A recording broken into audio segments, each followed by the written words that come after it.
Greetings friends and welcome to the ability guide on the ice path. So this is kind of like just a little bit of a fun ability guide, and I kind of just thought of it and made a little bit of a draft, and it came out pretty nice, so I thought I should show it to you guys and see what it's like. This is kind of cool if you want to make like an action game, or you want like some sort of platforming as well. I think it works out pretty nicely. So we're going to start with just our blank basic puppet, and then we're going to go into sculpt mode. We're going to choose ourselves a nice sphere. Then we're going to press L1 and square. We're going to turn the blending up pretty high. So this will be what we use to make our sort of ice path. We're going to press square again and just change the color so that it's, you can make it white if you want, but I'm kind of thinking like a blue. You can make some mix of colors too if you know what's cracking there. But yeah, let's go ahead and do it. So this doesn't have to be perfect.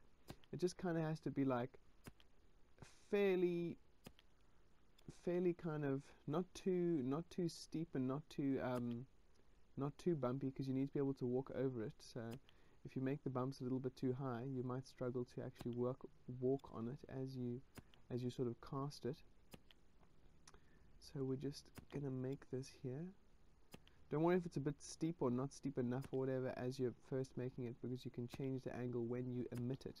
We're going to be emitting this, just by the way. Actually, that's good as it is. So this will be our ice path. A little bit of a lumpy one, but you can change the size as you see fit. And yeah, one thing I'm going to do is go into its physical tweaks, and I'm going to change just the look of it so that it's a bit more shiny and it's a bit more metallic. That metallicness gives it a nice sort of icy look. Yeah, so I think that's a fairly good piece of ice that we've got there. Then we're going to go into our little person, and we're going to sit down, rather we're going to put a microchip there.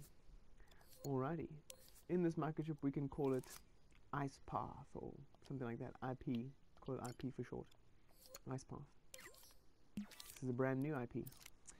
Alrighty, so what we're going to begin with is to just give our chap a little bit of a casting animation.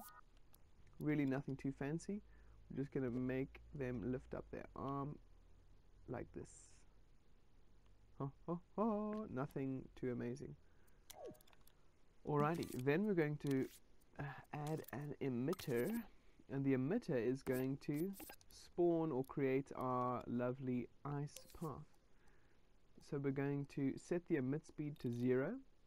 We're going to say time between emits, we're going to make that 0.2, so it emits it very quickly, because you need to emit it in time for you to step on it, you know. So if you're emitting it too slowly, you're gonna fall off your path before it's made. Max emitted, you can set that to infinite.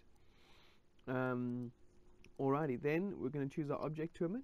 We're going to select it so we have this nice dotted line. Then we're going to scope out, select the bridge, little ice path, and then we can adjust it, maybe the angle a little bit, and have it so it's kind of under your feet as you're walking. Alrighty, now this is going to be emitted when we press R1, so we can just link it here and link it there, and let's see how it turns out. I'm pressing R1. Woohoo! And up we go. Woo! So friends, that's the gist of it. That's the gist of making an ice path, and you can really like go on forever and have a crazy adventure with this. There's so many potential uses for this. You could have it as part of your sort of platforming if there was like a gap that you needed to cross, and you're like, oh, I've got ice powers, and then all of a sudden you figure out that you can make like a bridge with your powers or something like that. But yeah, friends, it's up to you what you do with this tool, and I hope you find it useful. If you want to add a few like bells and whistles, one of the things that I tried out was you go to gadgets and you go cameras and lighting, and you can add some fog onto this. And what I would do is make the fog white, make the glow quite high, and then go to the zone size and make it a cylinder. Arrange it in such a way that it looks like the ice is coming out of your hand as you cast it. Then you can also add the R1 button, so it's also triggered by the R1 button. And let's have a squiz.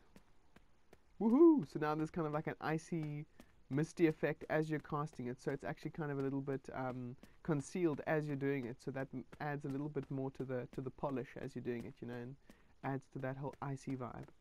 So there you are, friends. You can also do things like add sounds to this, all sorts. It's really up to you. I hope you found this useful and interesting, and I mean, when I did it for the first time, I thought it was so cool. Just like look at the crazy parts you can make and like all the craziness. And yeah, friends, I hope you enjoyed it. I hope you found it useful, and I shall catch you on the flip-flop. Peace out.